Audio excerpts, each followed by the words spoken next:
One is North Korea.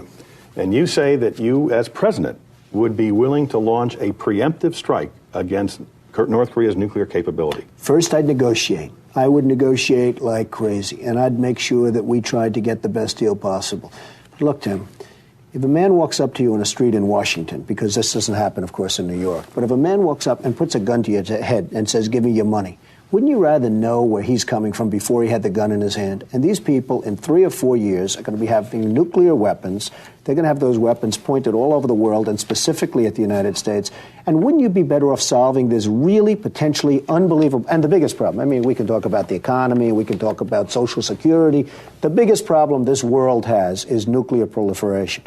And we have a country out there in North Korea, which is sort of wacko, which is not a bunch of dummies, and they are going out and they are developing nuclear weapons.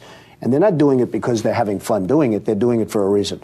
And wouldn't it be good to sit down and really negotiate something, and ideally negotiate? Now, if that negotiation doesn't work, you better solve the problem now than solve it later, Tim. And you know it, and every politician knows it, and nobody wants to talk about it. Jimmy Carter, who I really like, and he went over there, it was so soft. These people are laughing at us. The former general of the Air Force, Merrill McPeak, the former Secretary of Defense, Les Aspin, said you could not launch a preemptive strike against North Korea because the nuclear fallout could be devastating to the Asian Peninsula. I'm not talking about us using nuclear weapons. I'm saying that they have areas where they're developing missiles. No, but taking out their nuclear potential would create a fallout. Tim, do you know that this country went out and gave them nuclear reactors, free fuel for 10 years? We virtually tried to bribe them into stopping, and they're continuing to do what they're doing, and they're laughing at us. They think we're a bunch of dummies. I'm saying that we have to do something to stop.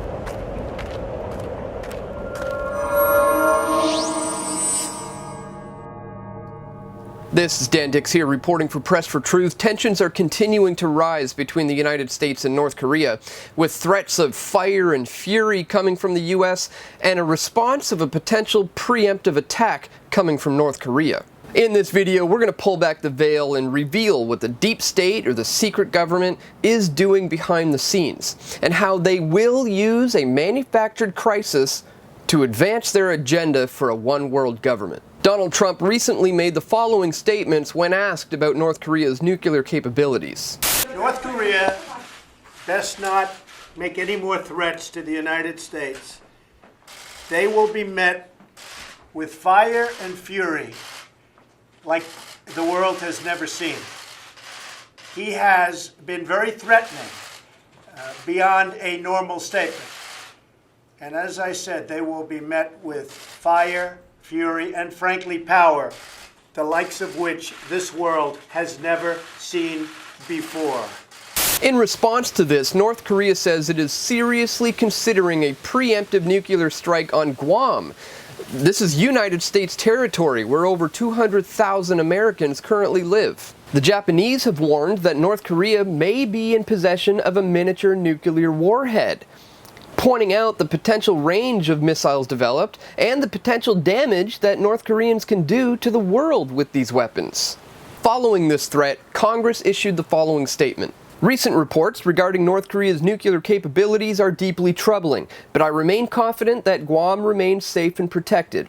President Trump must work in partnership with the international community to de-escalate the growing tensions in the region and prevent North Korea from advancing its nuclear program further.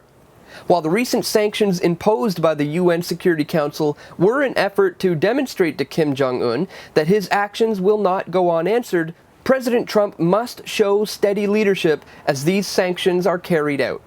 The international community has clearly stated, through the UN Security Council, that North Korea's escalatory actions are an international problem, and we must continue to engage our partners and allies to bring a peaceful resolution to the North Korean threat. But is a peaceful resolution actually on the table as a solution for the current situation? Well, ask yourself this.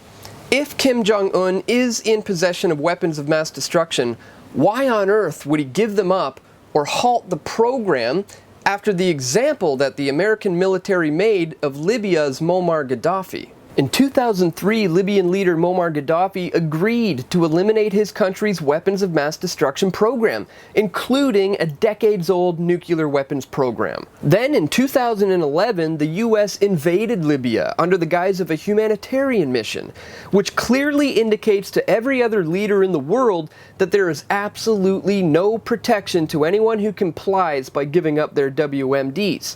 But instead, those nations who do comply to these demands are eventually going to be met with the full force of the Western military-industrial complex, and in the end, they're always ultimately defeated. So why would Kim Jong-un give up on developing nukes when he knows that if he complies, they're still going to come after him? Iraq had to submit to WMD inspections, and look what happened to Saddam. And the same example is being made for Assad in Syria, and you better believe Kim Jong-un is paying close attention to all of this. But there is one major aspect to this deep state agenda which no one seems to be talking about, hence the need for me to make this video today. And that is the very fact that when the Japanese attacked Pearl Harbor in 1941, the US government had advanced knowledge of that attack and they let it happen. A declassified memorandum from the Office of Naval Intelligence proves that President Franklin Roosevelt was warned 3 days before the attack that the Japanese Empire was eyeing up Hawaii with a view for open conflict.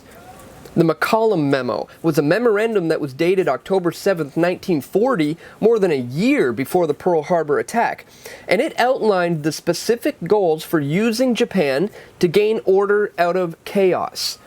In 1994, this was declassified, and it revealed the smoking gun line, which stated, "If by these means Japan could be led to commit an overt act of war, so much the better."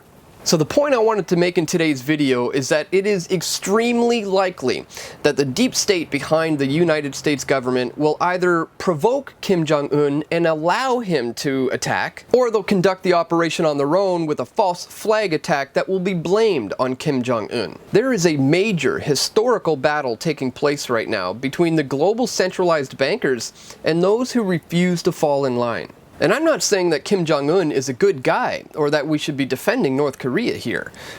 What I'm doing is warning you that the deep state will use him to their advantage, and we must remain focused on who the real enemy is. If you do appreciate this content, I want to let you know we do need your help, as YouTube has just drastically demonetized my content, eliminating about 90% of my income. But you can help us by joining as a PFT patron at patreon.com/pressfortruth, or by donating at pressfortruth.ca/donate. Click on that like button and share this video if you found the information useful. And stay tuned, my friends, we've got more video reports coming soon. This is Dan Dix reporting for Press for Truth.